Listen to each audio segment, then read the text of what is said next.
ये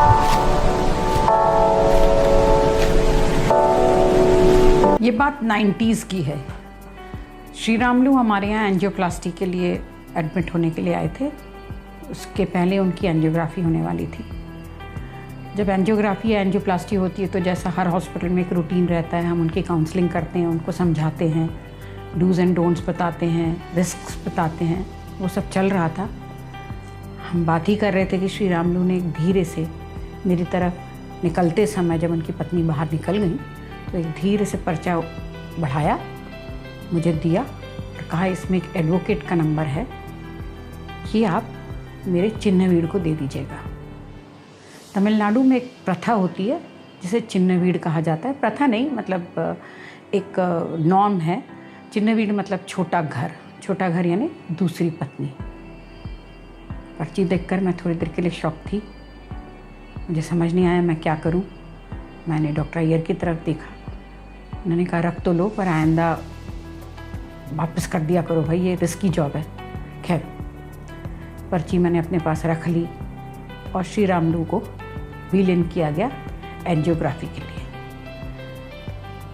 बात चल ही रही थी और मैंने देखा श्री रामलू का परिवार उनको बाय कह रहा था। 90s में एंजियोग्राफी, एंजियोप्लास्टी, बाईपास सर्जरी थोड़ा जटिल प्रोसीजर माना जाता था, आज के जैसा कॉमन नहीं था।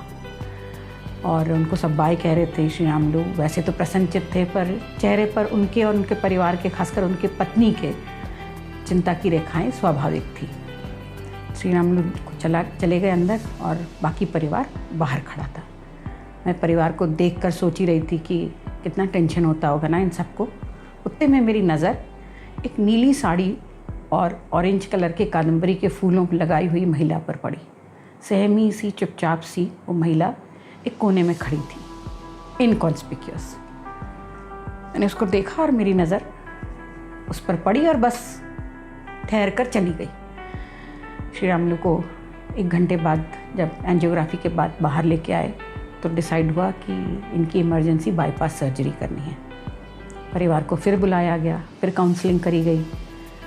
इस बार पत्नी के चेहरे पर चिंताओं की रेखा के अलावा रोने के भी आसार थे।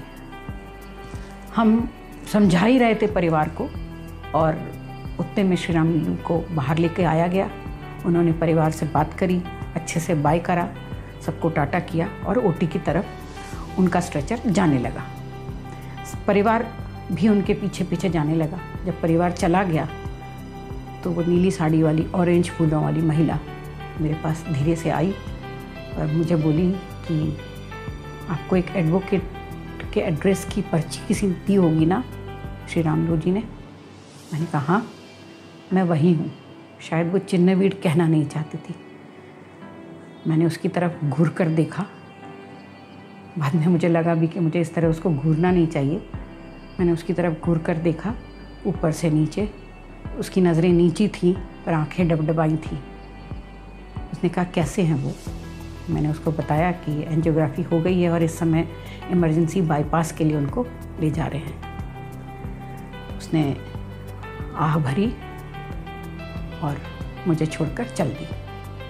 इसके बाद जब हम आईसीयू के बाहर लोगों को देखते, उसमें वो महिला मुझे ज़रूर दिखती, एक कोने में, वही सहमी सी, वही चुपचाप खड़ी।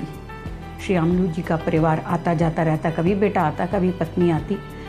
उनकी भी चेहरे पर चिंताओं की रेखाएं स्वाभाविक थीं। 3-4 दिन के बाद जब आईसीयू से श्री रामलू जी को बाहर निकाला गया, ये महिला मुझे फिर दिखी। मैं सोचने लगी कि 9 बजे से 7 बजे तक ये महिला आईसीयू के बाहर खड़ी रहती है। पहले तो इसने पास कैसे जुगाड़ा, और दूसरी बात, ये तो किसी से बात भी नहीं करती, फिर भी खड़ी रहती है। मुझे उसकी डेडिकेशन देखकर बड़ा आश्चर्य हुआ। जब श्री रामलू जी को बाहर लेके आए रिकवरी से, तो परिवार नेचुरली बड़ा खुश था और उसके बाद उनको वार्ड में शिफ्ट कर दिया गया।